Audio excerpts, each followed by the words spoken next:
Welcome back, ladies and gentlemen, to WCS America Premier League Group B. We had a pretty engaging game number 1. What do you think about game number 2, though?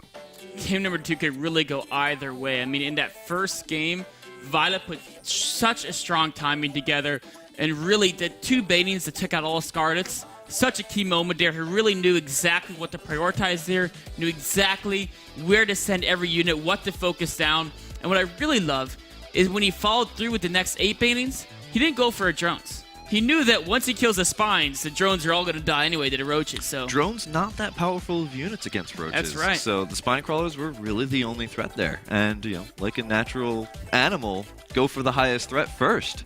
But, you know, I'm really excited to see game number 2 here.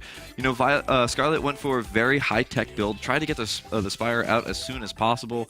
But Violet using the small rush distance on that map to get those roaches across, I mean, possibly even timed that out in practice games to know that as soon as the roaches were spotted, it still wasn't enough time for those spine crawlers to get up. It was just such a close situation. And your point about playing to the map is so true, because for the different map, that timing might not have existed if all the spines could get up in time. And if it was a different map, I don't think Violet would have gone for that same build, especially now that you realize that Scarlet is so fast at building those spines. Our second map going to be Belshire Vestige, and it's actually a fairly similar distance across, just slightly longer.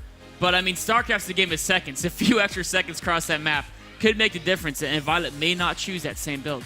Yeah, I mean, those couple of seconds could have been those spine crawlers being up in time, could have been, you know, a couple more banelings, a couple more speedlings to buffer between those banelings, and that's just every single second counts. So looks like that game is going to get started here.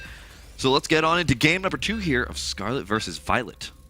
Belshire Beach, a really awesome map. All these ramps on the map, they make it so important to have your Overlord scouted well, because if you run a group of speedings up the ramp and you don't have the high ground vision, and you run headfirst into a baiting, that can really turn the momentum of the game around. It can switch your tempo from full bore into just basically having to go defensive, and that can really determine a lot of these ZVZ games.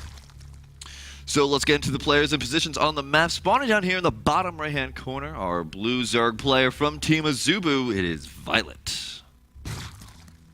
And spawning up here in the top left-hand corner from Team Acer, who would have thunk it, Zerg on Team Acer, it is Scarlett.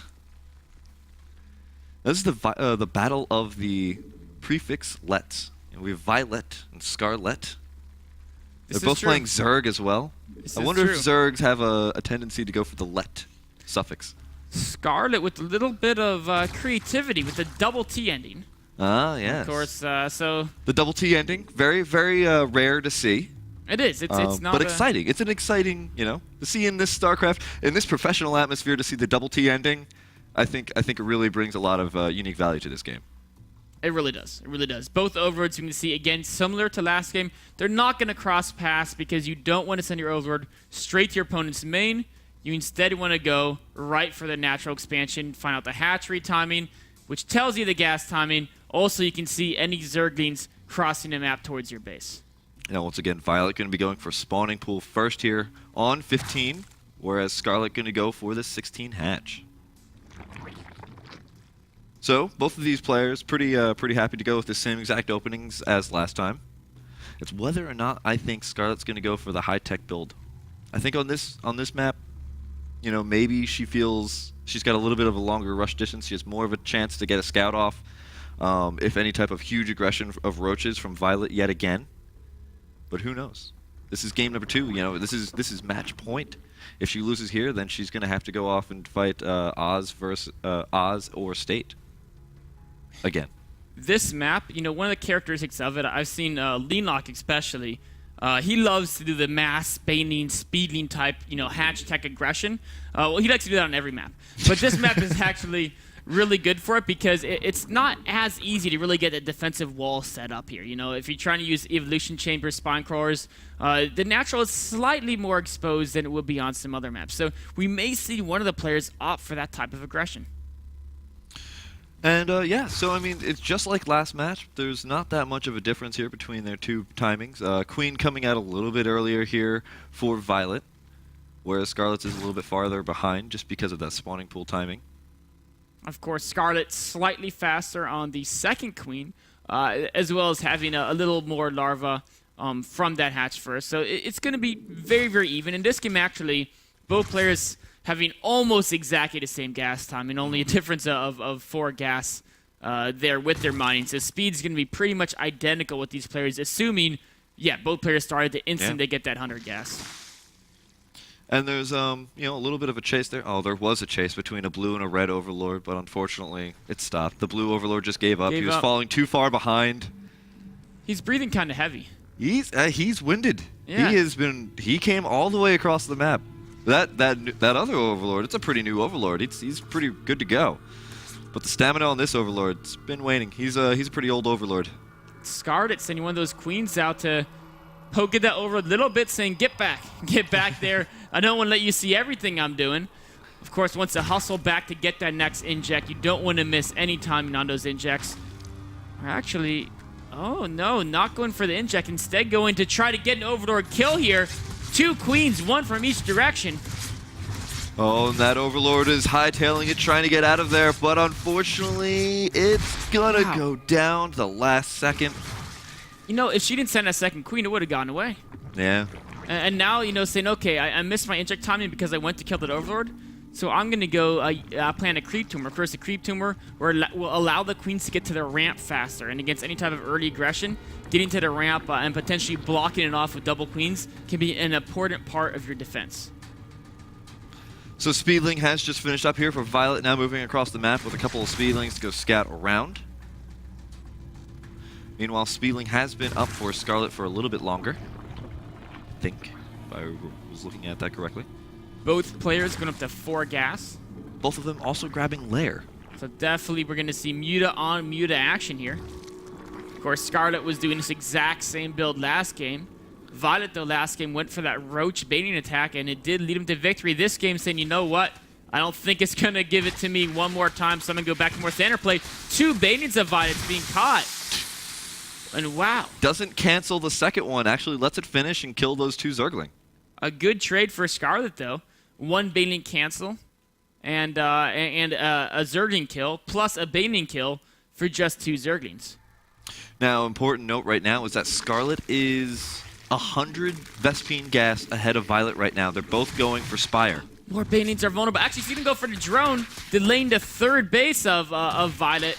These are all nice victories for Scarlett, but if she wants to get ahead, she's going to have to start her own 3rd base. Another baiting being canceled. Another baiting going to go down. Wow. Scarlett getting a very, very nice advantage here. Now, again, the Vespine gas time, the Vespine gas amount is incredibly important here because that's going to be the difference between 1 to 2 different more Mutalisks there for Scarlett. Violet now saying, okay, we're going to bring in all the speedings and baitings and make sure I get that 3rd base up. But Scarlett taking another efficient trade, snagging a few speedings when they're outnumbered. 3rd base from Scarlett, faster than Violet's 3rd. This is the part of the game where both players are happy with their drone counts. They're going to make nothing but speedings in an effort to do as much damage as they can to slow down their opponent's 3rd base timing, as well as, of course, make sure their own 3rd base stays safe. Oh, and Violet actually didn't have a huge excess of Overlords either. And didn't actually pop out any Mulus as soon as he got the Spire. No, he's actually saving up his resources a bit, trying to wait and decide exactly, I guess, what he wanted to do. They're now getting all those Mulus. Oh, Baitings! Some nice hits from Scarlett. Only a few Speedlings make their way into the main, and they're going to be taken up by the Queen without much problem. But more Speedlings right into the natural. Mutas will deal with that. More and more Speedlings. Violet is really sending all the cavalry here, but Scarlett defends very well. And now she's got that nice supply lead from that excellent defense. 7 Mutalisks in production here for Violet, but Scarlett's already got 7 out on the map, as well as a couple more. Looks like they're actually going to be pretty even on Muta numbers, as +1 carapace is going down for both of them for Flyer. Oh, a speeding run by. These drones are so important. These are the gas drones. Yes, the Mutas will kill the speedings, but actually they won't even kill that many. The speedings get away. They had their milk and drank it too. Milk and cake, same thing. Milk, cake, you know, except for us lactose intolerant people. I see how it is, Axlab. But the Speedlings come in once again, pick off 1 to 2 more of those drones, and just harming the Vespine amount there for Violet. Oh, and then even taking away an Overlord on Violet's side of the map when she knows that his mutas were on defensive duty. More speedies coming in. More drones are going to fall. This is what happened. This is all because Scarlett took out so many of Violet's speedings early on that when she got the greater speeding count, she's using it to deny the gas mining. The mutas have to defend on the left side, and then her mutas strike on the right side. And when his mutas go back to the right side, her speedings go back in on the left side. And that's exactly what she's doing. We see those speedlings going in time and time again. Now, Violet had to leave 2 Mutalisks to try and defend that, but unfortunately that's going to mean an inferior amount of numbers that Scarlett has, because Scarlett's been completely unimpeded in getting Vespene gas from her third base. And with all of that extra Vespene, we could see that supply, just that lead just going incredibly in Scarlett's favor. 115 to 77 right now. Wow, she's got a worker lead. She's got a very small Mutalisk lead, but it's going to increase, and she does it at economy, even picking off more drones that are being sent to mine those gases. Upgrades, of course. Both players have the single carapace, both working on the attack. Violet knows he's behind, tries to get damage done with the Mutalisk. Scarlett, another attack with speedies on the left side. This is going to force Violet's Mutalisk to really get something done, but Scarlett with the greater Mutalisk count, she's going to corner Violet on the right side of the map.